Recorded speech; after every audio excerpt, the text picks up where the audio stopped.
KP classes dedicated to excellence. Hello, afternoon, fellow learners. How are you doing? So, I hope you are doing fit, fabulous, and all are the salubrious. In today's session, what we are going to do, we are going to discuss or deliberate over English section that contributes one of the major portions of your class UG examination. So, shall we start, guys? So, in today's session, I'm going to let you know how you have to tackle or attempt or go through your English section successfully. So, आज की session में first of all you just need to go through the weightage जो आपका English section होता है usually आपका जो पूरा क्लैट एग्जामिनेशन है उसमें जितने भी आपके सब्जेक्ट्स होते हैं सभी कॉम्प्रहेंशन पोर्शन में होते हैं लाइक पैसेजेस के फॉर्म में होते हैं तो इंग्लिश में भी सेम टाइप आपका कुछ पैसेजेस आते हैं like I would say 3 to 4 passages or sometimes 5 passages that is usually seen that are usually seen. So in today's session, I'm going to discuss and tell you how you have to attempt the English section successfully. So first of all, grade कितनी होगी 20%, and that contributes to how many questions? 22 से लेकर 26 question होते हैं. Total question कितने होते हैं आपके यूजी में फ्लैट यूजी में 120, राइट. 120 में से 24 और 25 के बीच में आपके इंग्लिश के क्वेश्चन होते हैं, राइट. आप जितना पूरा क्लैट इंग्लिश का एग्जाम होता है 100% पैसिव बेस्ड रीडिंग कॉम्प्रहेंशन होता है and grammatical portion is not usually asked. पहले क्लैट में ग्रामर डायरेक्टली पूछी जाती थी but now grammar questions are not easy, right. तो you do not have to prepare for grammatical portion separately. वो क्या के क्वेश्चंस आते हैं लेकिन डायरेक्टली नहीं, फ्रॉम द पैसेजेस ओनली. उसके बाद sentence correction questions are also not usually same, right. You will be given how many questions in the form of passages. आपको 4 से लेकर 5 पैसेज दिए जाएंगे और सभी का जो वर्ड्स होगा लिमिट होगी 400 से 450 के बीच में होगी. ये जो पैसेज हो सकते हैं they can come from fictional और non fictional, current affairs, historical. इसके अलग तरह के आपके टॉपिक्स पूछे जा सकते हैं. तो आगे बढ़ते हैं. अब ये जो आपके पैसेज आते हैं what the examiner wants from you. Examiner wants to test your skills on what basis. तो हम इसी के बारे में देखेंगे. आपके सामने जितने पैसेज होते हैं यूजुअली 4 से लेकर 5 पैसेज होते हैं. All the passage consist of how many total of कितने क्वेश्चंस. आपके क्वेश्चंस होते हैं 24 से लेकर 25 से 26 क्वेश्चन आपके इंग्लिश में बन जाते हैं. अब वो सभी क्वेश्चन पैसेज में से होते हैं लेकिन the format the structure of the questions वो भी जानना जरूरी है.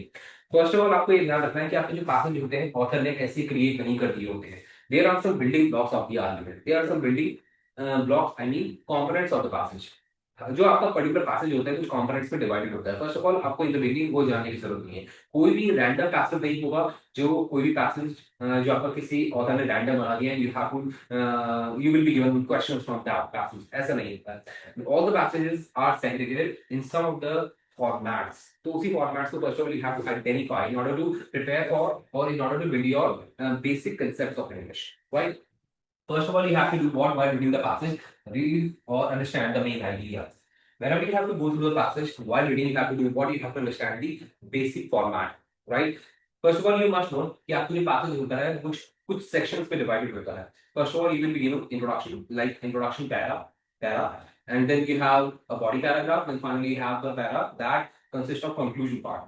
राइट. तो उसको पहले सेग्रीगेट आपको समझ लेना है फॉर्मेट कैसा होता है. Then you have to read, then you have to go through the passage, right. While reading the passage what you have to do, you have to do a lot of things. First of all you have to understand the main idea of the passage. अब main idea क्या होता है passage के अंदर जितने भी sentences होते हैं जितने भी आपके आर्गुमेंट होते हैं ऑथर के, उनको जौन सी स्टेटमेंट और जौन से एग्जांपल्स और जौन से एविडेंस उनको सपोर्ट कर रहे हैं, those are called the main idea, right. अब इसको शुरुआत करते हैं कैसे. I will be giving you the basic idea. ये आपका पैसेज है. एक पैसेज के अंदर कुछ आपके कंपोनेंट्स होते हैं वो आपको समझ लें. First of all you have a premise. इसको कुछ लोग प्रेमाइस भी बोलते हैं, premise. Then we have conclusion. Conclusion is usually seen at the end of the passage, लेकिन ये हर बार नहीं होता है.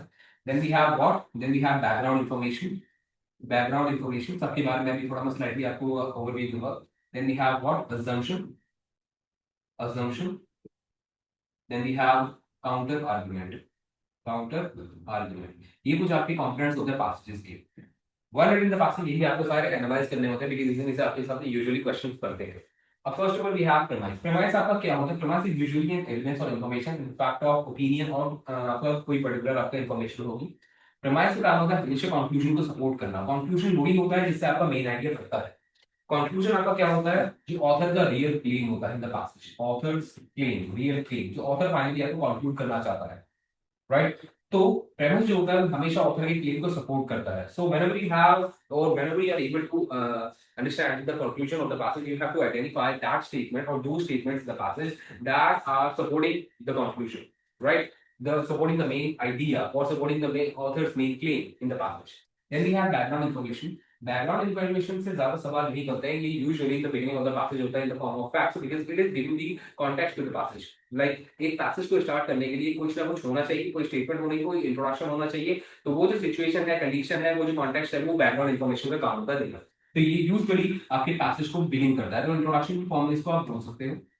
Then we have counter argument की पहले बात करेंगे। काउंटर आर्गुमेंट को पहचानना काफी इजी होता है, because these arguments are usually in the form of statements, and those statements are usually started with or began with कोई words like supporting the conjunction despite, however, nevertheless, ये कुछ words होते हैं जो आपके contrasting idea को show करते हैं। तो आपके वो statement जिनके अंदर counter argument है। अब counter argument होता क्या है? It is made of two words, counter and argument. Counter is something like opposite, right? तो एक ऐसा आर्ग्यूमेंट, एक ऐसा स्टेटमेंट जो आपके ऑथर के मेन आइडिया के ऑपोजिट, ऑथर के मेन आइडिया के अगेंस्ट में हो, तो वही आपका काउंटर आर्ग्यूमेंट होता है।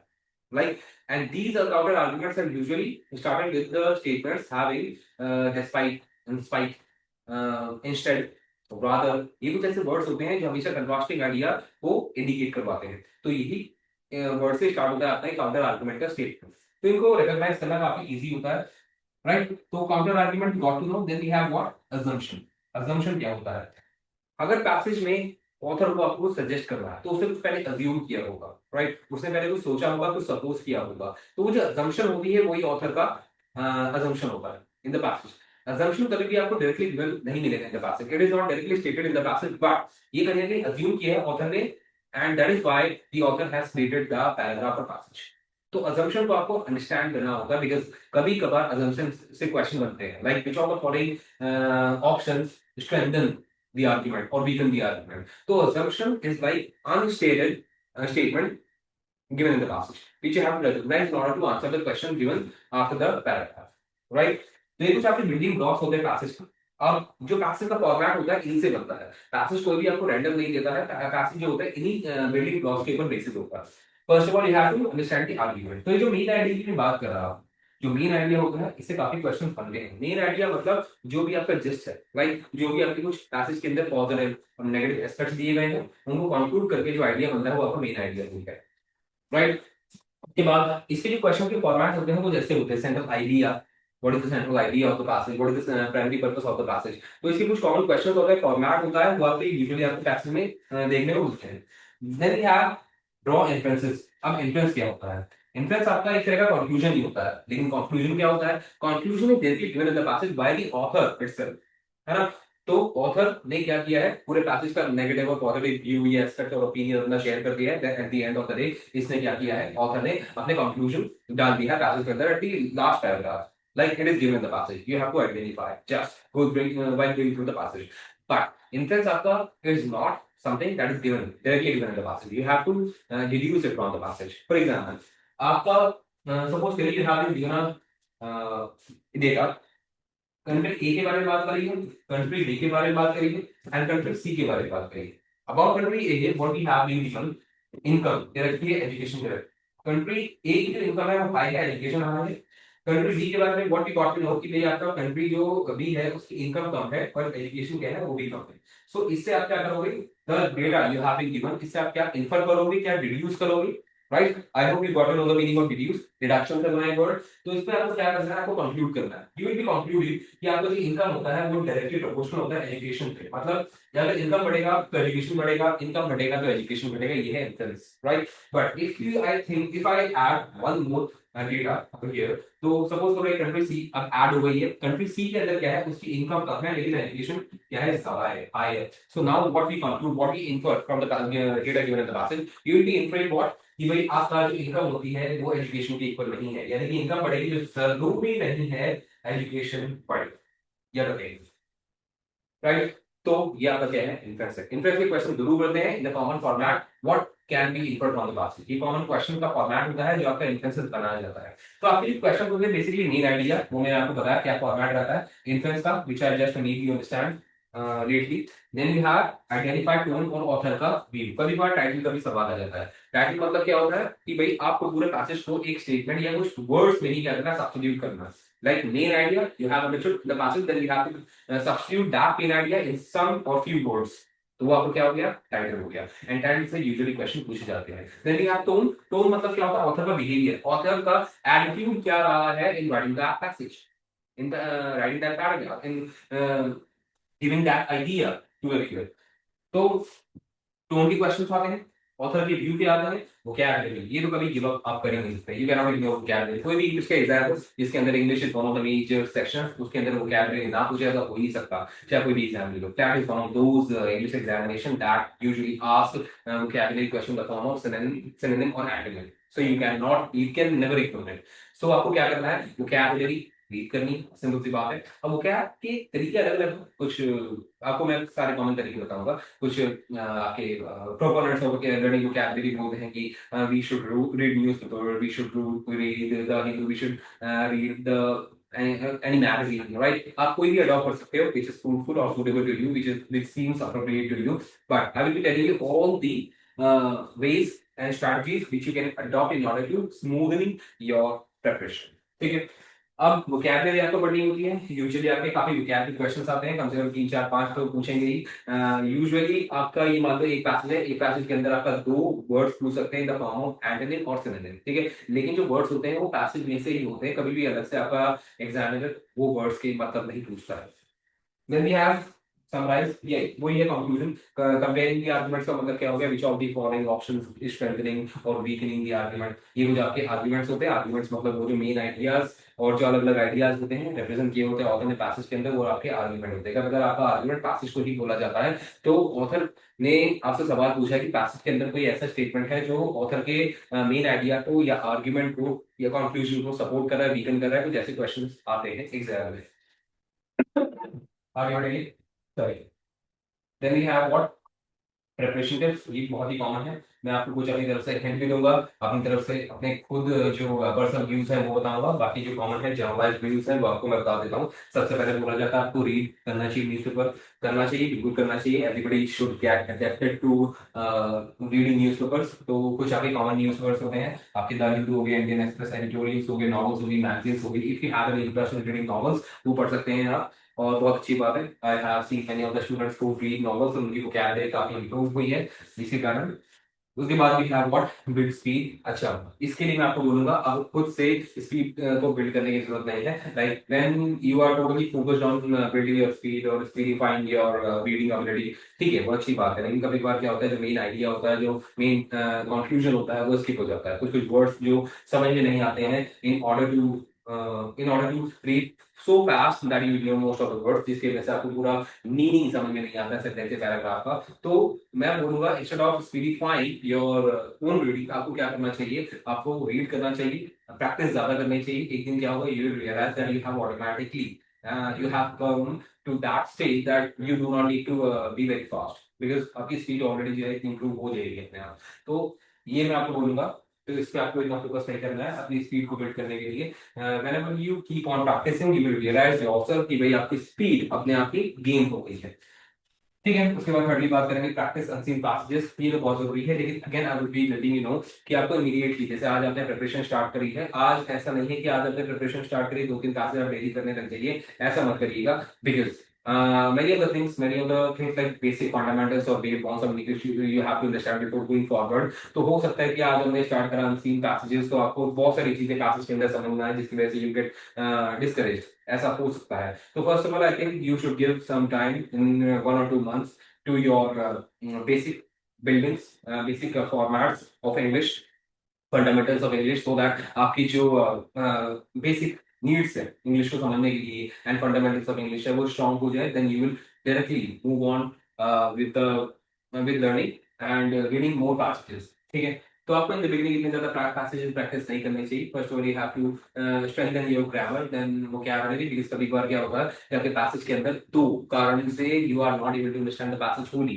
पहला कारण होता है complexity of grammar. First of all you do not know कि what is the subject of agreement topic. आपको ये नहीं पता है कि लेंथी सेंटेंस के अंदर सब्जेक्ट क्या है, वर्ब क्या है, और उनको कैसे अग्री करवाओगे आप, आपको ये नहीं पता है, तो आपको पूरे सेंटेंस का मतलब नहीं समझ में आ सकता है। Right, then we sometimes encounter with some of the uncommon words due to which we are not able to understand the meaning of the statement completely. जिसकी वजह से होता क्या है, हम कुछ और assume कर लेते हैं जो कि उसका मतलब होता ही नहीं particular word के passage का। तो ये भी कारण होता है। तो आपको बेसिक्स पे first of all you have to focus on. पहला आपका क्या है, ग्रामर अच्छी करिए। ग्रामर से क्या होगा, true interpretation of the sentence होगा। और दूसरा क्या होगा, वोकैबुलरी लर्न करिए ताकि आप ग्रामर तो समझ पाओ, लेकिन कोई ऐसा uncommon word in the sentence आ गया जिसका आपका आइडिया नहीं है आपको उसके बारे में, तो उसके कारण आपका मीनिंग गलत ना हो जाए इन द क्वेश्चंस, और इन ट्रू अंडरस्टैंडिंग और इंटरप्रिटेशन ऑफ सेंटेंस वो गलत ना हो। राइट, उसके बाद वोकैबुलरी में आपको बता चुका हूँ। हाँ, ये सबसे इंपॉर्टेंट है, ये मैं इसको स्टार मार्क करूंगा। मैनी ऑफ द स्टूडेंट्स ये करते नहीं, वैसे टॉपर मटेरियल है। मतलब जब आप अडैप्ट हो जाए, फर्स्ट ऑफ ऑल तो आपको थोड़ा सा भी कंफ्यूजन होगा in practicing some passages, because if you do not have that habit कि आपने कुछ सालों में 11th और 12th में पैसेज ज्यादा नहीं करे हैं, केवल आपने रट्टा मारा है, मतलब किया है और अंडरस्टैंडिंग की कोशिश ज्यादा नहीं करी है, तो आपकी रीडिंग एबिलिटी इतनी अच्छी नहीं होगी। लेकिन जब आप 1-2 महीना 1.5 महीना आपको वो जगह रीडिंग करते करते, देन आपके अंदर वो अडेप्टेबिलिटी होगी उसको पैसेज को अच्छे से समझने में, with suitable time, in due time. And उसके बाद आपको क्या करना है, प्रैक्टिस अपनानी है। ये पूरे पैराग्राफ को या पूरे पैसेज को पढ़ने के बाद आपको उसको 1 या 2 या 3 लाइन के अंदर उसका मेन आइडिया लिखना है। अगर आप ये करना चालू कर दिया, and when you become expertise in doing that, for sure आपको पैसेज के अंदर कोई नहीं हरा सकता। You will cruise the examination, you will crack the examination easily. ठीक है, तो आपको ये हैबिट कब अपनानी है, जब आपकी प्रैक्टिस 1-2 महीने बाद रीडिंग द पैसेज, आपकी प्रैक्टिस जो है काफी अच्छी हो जाए। उसके बाद आपको क्या करना है, पैसेज को पढ़ना है, उसका जो मेन आइडिया है उसको 2 या 3 सेंटेंसेस के अंदर रोज लिखना है। इससे क्या होगा, you will be able to analyse the conclusion, the main idea of the passage. एक तो क्वेश्चन ऐसे ही हो जाएगा उसमें जनरल आइडिया का पूछा जाता है, प्राइमरी पर्पस का पूछा जाता है, उसके कारण इन्फ्लुएंस का हो जाएगा, क्योंकि अगर आप मेन आइडिया समझ गए हो तो यानी कि आप इन्फ्लुएंस समझ गए हो। उसके बाद वोकैबुलरी के साथ साथ होती रहेगी और स्पीड भी अपने आप बढ़ जाएगी। उसके बाद है एक्टिव रीडिंग। हाँ, ये सभी स्टूडेंट्स करते ही हैं। अंडरलाइन द टोन, कोई भी ऐसा वर्ड आपको, हाँ मतलब आप पैसेज पढ़ रहे हो तो मार्किंग करना ना भूलिए। कुछ मार्किंग के आपके सिंबल्स होते हैं, like if you are thinking कि आपका वहाँ पे एक सेंटेंस है जिसमें कुछ इंक्रीज, शार्प इंक्रीज या हाइप होने की बात हो रही है, तो उसको underline, instead of underline the full sentence आप ऐसे भी कर सकते हो। ठीक है, कुछ डिक्रीज हो रहा है आप ऐसे कर सकते हो, कुछ मूव ऑन कर रहा है या कुछ मतलब कुछ मूव कर रहा है राइट की तरफ, ऐसे कर सकते हो। ठीक है, कुछ आपका क्या है, कंफ्यूजिंग है तो आप ऐसे कर सकते हो, है ना। कुछ इंक्रीज हो रहा है, प्लस माइनस साइन लगा सकते हो डिक्रीज के लिए। तो ये कुछ आपके तरीके होते हैं। राइट, तो अच्छी बात ये है कि आपका क्लैट का एग्जाम जो होता है वो रिटर्न होता है, तो you are able to mark your keywords. और कुछ ऐसा वर्ड आपको लगता है कि अनकॉमन है और इसमें सवाल बन सकता है, जो कि आपकी हैबिट बनी जाएगी देख देख के, तो उसको आप तभी अंडरलाइन कर लीजिए। या कभी कभार क्या होता है, वर्ड्स के लिए आप क्या कर सकते हो, उसको बॉक्स में डाल सकते हो, सो दैट आपको जब क्वेश्चन करो और उसका आंसर करो, या पर्टिकुलर वर्ड आप देख रहे हो क्वेश्चन के अंदर, उसको दोबारा से आपको गो थ्रू करने की जरूरत ना पड़े इन द होल पैसेज। ठीक है, तो यू मस्ट नो कि भाई ये वर्ड मैंने वहां देखा था, मैंने इसको बॉक्स में डाला हुआ है, तो तभी उसके जो आगे पीछे का कॉन्टेक्स्ट है, ठीक है, in order to understand the meaning of that word, आप समझने की कोशिश करिए और इजीली आंसर करिए। तो ये तरीके होते हैं। तो एक्टिव रीडिंग में वही है, आपका आर्गुमेंट्स करनी है आपको व्हाइल प्रैक्टिसिंग, ये मैं आपको ऑलरेडी बता चुका हूँ। और आपको टोन को समझना है कि ऑथर का एटीट्यूड क्या रहा है, आपकी जो टोन कैसे समझ में आती है वर्ड्स के कारण, वोकैबुलरी के कारण। कुछ ऐसे वर्ड्स लिखे होते हैं पैसेज के अंदर, लाइक एक पर्टिकुलर बहुत ही कॉमन वर्ड है, when some people try to criticise any policy और एनी आर्गुमेंट और any claim of the author in the passage, तो वहां पे क्रिटिक्स लिखा होता है। तो क्रिटिक्स से पता लग जाएगा कि यहाँ पे क्रिटिसाइजिंग की बात है, यानी कि समझ जाओगे आप कि वहां पे हो सकता है जो टोन है ऑफ द ऑथर या of the public given in the passage, वो क्या है, आपकी थोड़ी क्रिटिसाइजिंग है। राइट, तो इस तरीके से आप समझ सकते हो। तो उसके बाद कुछ बुक्स है, ये बुक्स काफी कॉमन है मार्केट में, आप ले सकते हो नहीं भी ले सकते, ये आपका ऑप्शनल है। ऑप्शनल है बिकॉज जरूरी नहीं है कि आप ये कुछ नोन और रिनाउंड बुक्स ही कैरी करोगे या पढ़ोगे in order to learn vocabulary. There are many books, KV classes की आप बुक रेकमेंड कर सकता हूं मैं आपको, काफी अच्छी बुक है, काफी प्रेशियस बुक है। उससे कुछ वर्ड्स आप डेली 10 से 12 वर्ड्स इन द बिगिनिंग पढ़ोगे, क्योंकि उसके बाद हैबिट बन जाएगी। 40-50 वर्ड तक मैंने देखा स्टूडेंट्स को एक दिन में वर्ड्स याद करते हुए। तो अगर आप हैबिट बनाओगे रोज डेली की, अभी से कल से 10 वर्ड्स पढ़ने की फ्रॉम द बुक, वैसे तो मैं आपको रिकमेंड करूंगा डिक्शनरी लीजिए, ऑक्सफोर्ड डिक्शनरी आप पढ़ सकते हो, एक साल के अंदर खत्म कर सकते हो। कुछ 800-900 वर्ड्स होते हैं उसके अंदर, because I have done so. But सबके लिए पॉसिबल नहीं होता है, because some students are there who do not have a little interest in English, और इंग्लिश की बात छोड़ो, vocabulary के लिए इंटरेस्ट नहीं है उनको पढ़ने का, लेकिन फिर भी they are preparing for CLAT examination, जबरदस्ती पढ़ना पड़ेगा। तो वही है कि आपको हैबिट बनानी पड़ेगी 10 से 15 मिनट पढ़ने की, ठीक है। तो वर्ड्स में केबी क्लास की रेकमेंड करूंगा, because I have seen that book before. तो आप एक बार देखिए। अब पैसेज को हम करेंगे, वी हैव 2 पैसेजेस, तो उस पैसेज को आपको पढ़ना है। So you can do what, while I am reading the passage you can skip the, no, you can stop the video and you have to read that passage alone, I will not be helping you. तो please pause the video before my explanation, right. उसके बाद पूरे passage को, ये जो passage है आपका, ये जो क्लैट बन गई है, आई नो ये जो है आपका इतना लेंथी पैसेज नहीं है। आपका जो क्लैट का पैसेज होता है 400 लेके 450 वर्ड्स का होता है, लेकिन ये शॉर्ट वे में ले लेके आया ताकि I will be able to let you know many things about the passage, like premise, conclusion, ये सब मैं ऑलरेडी बता चुका हूँ। और भी चीजें जो आपको रिकमेंड करनी है मुझे in order to read the passage successfully, right. तो ये जितना भी आपका पैसेज है आपको पढ़ना है, pause the video and understand the passage. Now I am telling you, I hope that you have not pause the video and understand the passage. Now I am reading the passage and letting you know the true answers and why the answer is that, ये भी मैं आपको explain करूँगा।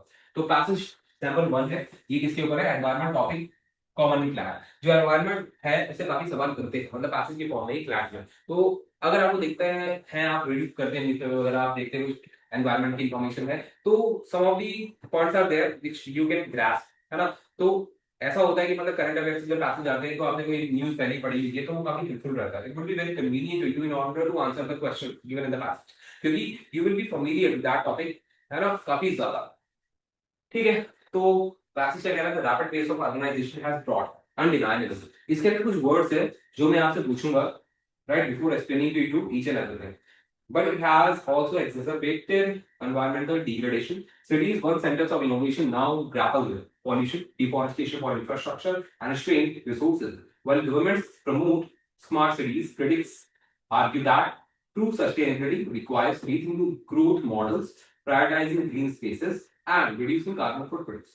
Without balanced policies, urban expansion risks irreversible damage to ecosystems, affecting future generations. अभी पूरा passage है, passage की length कम है, लेकिन मैं इसको फ्लैट लेवल का इसके लेवल के अकॉर्डिंग बोलूंगा, बिकॉज़ इसकी जो कॉम्प्लेक्सिटी है वो मॉडरेट है। तो मॉडरेट लेवल के आपके पैसेज देखने को मिलते हैं क्लैट एग्जामिनेशन के अंदर। अब इसमें कुछ वर्ड्स मैं आपसे पूछना चाहूंगा, because if you did not know that word you would not be able to answer the questions. सबसे पहले एक वर्ड है इसके अंदर, एक्सेसरबेट। एक्सेसरबेट काफी कॉमन वर्ड है, देखने को मिलता है। एक्सेसरबेट का मतलब होता है टू वर्सन, टू एग्रावेट। आपने एक वर्ड पढ़ा होगा एग्रावेट, एग्रावेट का मतलब होता है और भी खराब कर देना। एक्सेसरबेट का मतलब यही होता है। डिग्रेडेशन का मतलब मैं बताऊंगा नहीं, नहीं आपसे पूछूंगा because I know you must know. एक वर्ड है ग्रैपल, सभी कबार देखने को मिल जाएगा। ग्रैपल का मतलब होता है टू फाइट फिजिकली, लेकिन यहाँ पे ग्रैपल का मतलब क्या हो गया, टू फाइट विद पॉल्यूशन। उसके बाद we have a particular word, यहाँ पे एक वर्ड था और कोई वर्ड आई थिंक नहीं है जो मुझे आपसे पूछे, that must be difficult in order to let you know, ठीक है। इसमें कोई भी वर्ड ऐसा नहीं है। तो आपको सबसे पहले क्या करना है, we will be doing what, we will be doing what, let's find out the premise, I mean premise, conclusion and counter argument in the passage. मैंने आपको बोला था सबसे पहले आपको क्या करना है, आपको कुछ बिल्डिंग ब्लॉक्स जिसके वजह से एक पैसेज क्रिएट किया गया है और the addition of those blocks in the passage so that a passage was created by the author.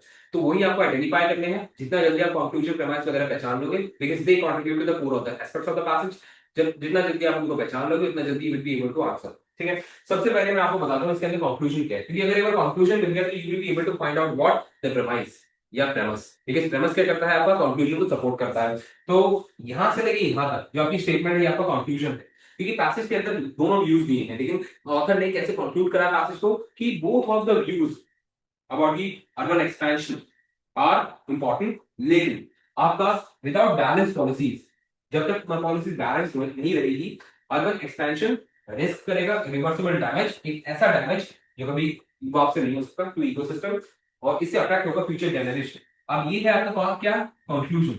इस कंक्लूजन को कौन सी ऐसी स्टेटमेंट है जो सपोर्ट कर रही है, बताओ कोई ऐसी स्टेटमेंट जो इस कंक्लूजन को सपोर्ट कर रही है। लेट मी इस कंक्लूजन को सपोर्ट करने वाली स्टेटमेंट ये है, एक ये हो गई, क्योंकि कंक्लूजन क्या कह रहा है कि आपको बैलेंस अप्रोच अपनानी है। अब इस स्टेटमेंट को पढ़ो, the rapid pace of urbanisation has brought undeniable economic benefits. ये स्टेटमेंट है जो पॉजिटिव है about the urban sprawling, urban expansion, लेकिन कीवर्ड स्टेटमेंट देखो, but it has also exacerbated environmental degradation। Keyword statement क्या है? नेगेटिव है अबाउट द अर्बन एक्सपेंशन। तो यानी कि दोनों इसमें मर्ज है ना, दोनों इसके क्या है, अमैलगमेटेड है। तो ये दोनों स्टेटमेंट क्या है, इस स्टेटमेंट को सपोर्ट करेगी। बाय बिकॉज़ यहाँ पे बैलेंस अप्रोच के बारे में बात करेंगे बाय द ऑथर। मैंने आपको बोला था जो काउंटर आर्गुमेंट होता है वो हमेशा ऐसे वर्ड से स्टार्ट होगा लाइक जो आपके कंट्रास्टिंग आइडिया शो करेंगे। ये कोई ऐसा वर्ड जहाँ पे वो क्रिटिसाइज करने के लिए आया होगा। मैंने आपको बोला था एक वर्ड होता है क्रिटिक्स, है ना। तो सिंपल सी बात है, यहाँ पे जो वाइल वर्ड है, यहाँ पे वाइल का मतलब क्या है? वेयर एज, है ना। वेयर एज या वाइल यहाँ पे एक सबऑर्डिनेट कंजंक्शन की तरह काम कर रहे हैं, जो एक नेग्लेक्टिव आई एम सॉरी, जो एक कंट्रास्टिंग आइडिया शो कर रहा है। क्योंकि वाइल से जो स्टेटमेंट है वो इनोवेशन के बारे में बात कर रही है, positive aspect of urban scrolling के बारे में बात कर रही है, right.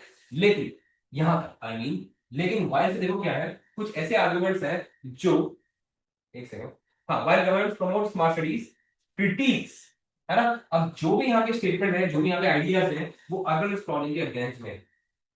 I hope you got to know.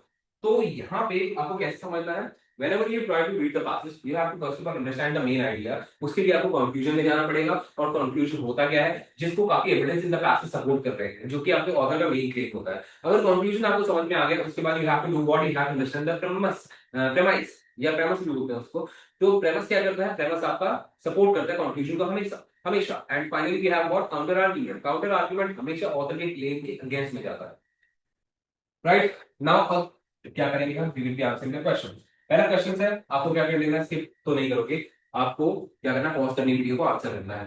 तो what is the primary purpose या primary concern of the passage, ये काफी कॉमन फॉर्मेट में हर एक फ्लैट के पैसेज में देखने को मिलता है। तो लेट मी नो आपका primary concern of the passage क्या है। Benefits of the urbanization, no, केवल बेनिफिट की बात करिए, no. Economic growth in cities, no, केवल इकोनॉमिक ग्रोथ के बारे में बात करिए, नो। गवर्नमेंट पॉलिसीज और स्मार्ट सिटीज, गवर्नमेंट पॉलिसीज की बात करिए लेकिन स्मार्ट सिटीज के लिए गवर्नमेंट पॉलिसीज के नेगेटिव व्यूज भी तो दिखाए ना, बैलेंस अप्रोच भी तो बताइए द कंक्लूजन। तो इसका आंसर क्या होगा, C. Environmental impact of urban expansion, कि अर्बन एक्सपेंशन जो हो रहा है उसका environmental impact that has been neglected by the government, वो उसके बारे में बात करिए पैसेज के अंदर।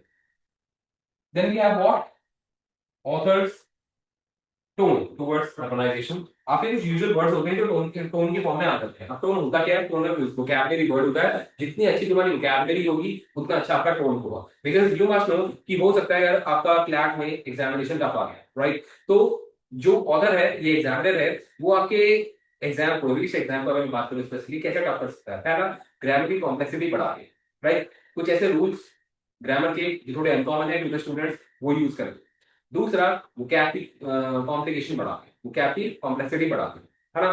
तो instead of using common words, the examiner will be using और putting some uncommon words with which the students are not familiar. तो ऐसे कुछ वर्ड्स यूज कर देगा in the section of English. तो आपको क्या करना है, हो सकता है सपोज करो आपका एक वर्ड है टोन, ठीक है, मतलब सैड, राइट। अब everybody students no the meaning of sad word, लेकिन अगर एग्जामिनर को पैसेज को टफ बनाना है या क्वेश्चन को टफ बनाना है, तो सैड वर्ड लिखेगा ही बीइंग अ टोन। वो क्या लिखेगा, मेलैंकोलिक, वो क्या लिखेगा, डॉलफुल। तो यही कुछ वर्ड्स होते हैं। वोकैबुलरी आपकी क्या है और टोन आपकी क्या है, वर्ड्स ही है, ठीक है। तो आपके टोन अलग से याद करने से बेटर क्या है, वोकैबुलरी वर्ड्स को याद करना चालू करिए।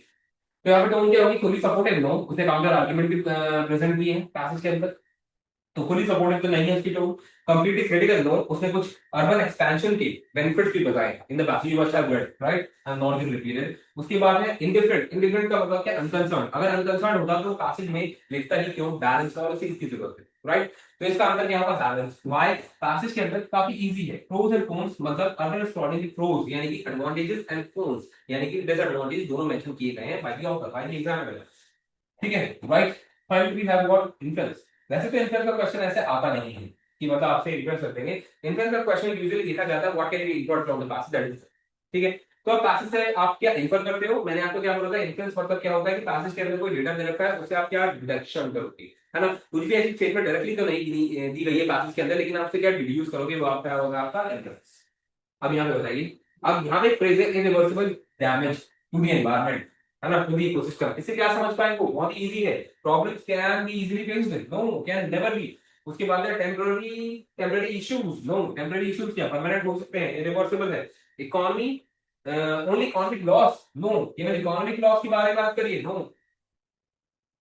डिफॉरेस्टेशन, उसके बाद पॉल्यूशन, ओवर पॉपुलेशन। वैसे ओवर पॉपुलेशन पैसेज के अंदर मेंशन नहीं है, one of the common problems in India these days.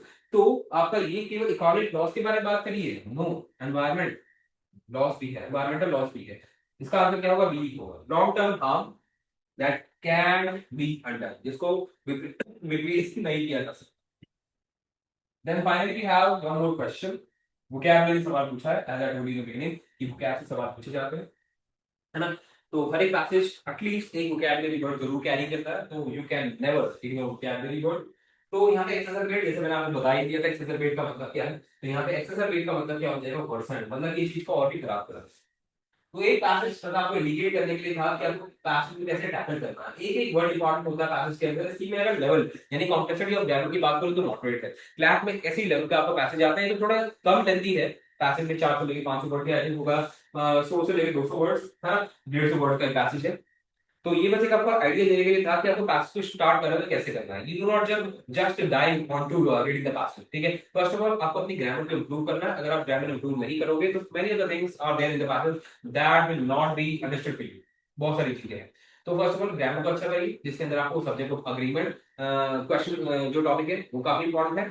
थोड़ा आपको वॉइस पे कमांड अपनी रखनी है, active passive voice. Then we have some adjectives and adverbs होते हैं, being modifiers। एक वर्ड कैसे मॉडिफाई करता है दूसरे वर्ड को, बिकॉज अगर आपको मॉडिफिकेशन ही समझ में नहीं आएगी पैसेज के अंदर एक वर्ड दूसरे वर्ड को, या एक सेंटेंस के अंदर एक वर्ड दूसरे वर्ड को कैसे मॉडिफाई कर रहा है, you will not be able to understand the full interpretation of the sentence. और एक पैसेज के अंदर काफी ऐसे सेंटेंसेस होते हैं, तो students sometimes face this difficulty due to a lack of proper grammar of knowledge.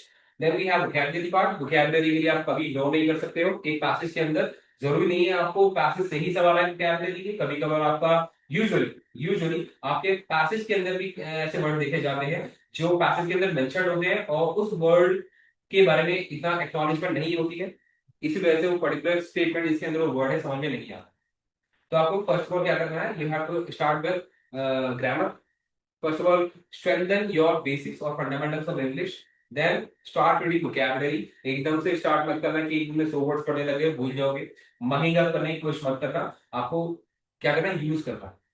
सबसे बेस्ट तरीका यही होता है यूज करने का। उसके बाद बाकी स्ट्रैटेजी आ जाती है कि vocab को याद कैसे करना है। फर्स्ट ऑफ ऑल यूज करने की कोशिश करिए। 10 वर्ड डेली अगर पढ़ेंगे तो उसको कहीं ना कहीं अपनी स्टेटमेंट व्हाइल डूइंग या व्हाइल टॉकिंग टू समवन कोई एक ऐसा पार्टनर बनाइए जिससे आप कुछ वर्ड्स यूज कर सके और while talking in English also. Then आपका एक दो महीने के अंदर you will feel some improvement. Then your speed of reading will automatically be enhanced. आपको फील होगा कि अपने आप ही इंक्रीज हो गई है, राइट। उसके बाद 2-3 महीने और then you will be very expertise in that, you will have an expertise over your English section for class examination. चलिए आज के लिए इतना ही। आई होप आज का जो सेशन है आपके लिए काफी फ्रूटफुल रहा होगा। It must have been very practical for you. You must have got some new idea related to your English section for class examination. So आज के बाद हम जो next session होगा, we will be telling and meeting and deliberating over something else on class content and class material. How you have to practice more, how you have to understand the basic fundamentals of English. उसके बारे में थोड़ी चर्चा करेंगे और आपको vocabulary कैसे improve करनी है उसके लिए भी कुछ हम वीडियोस वगैरह लेके आएंगे। Till then you have to stay tuned and you have to keep on looking how you have to improve yourself in English. चलिए आज के लिए इतना ही। Meeting you soon in next session. Till then, take care and keep on learning and stay blessed. Thank you. Bye bye. KP Classes. Dedicated to excellence.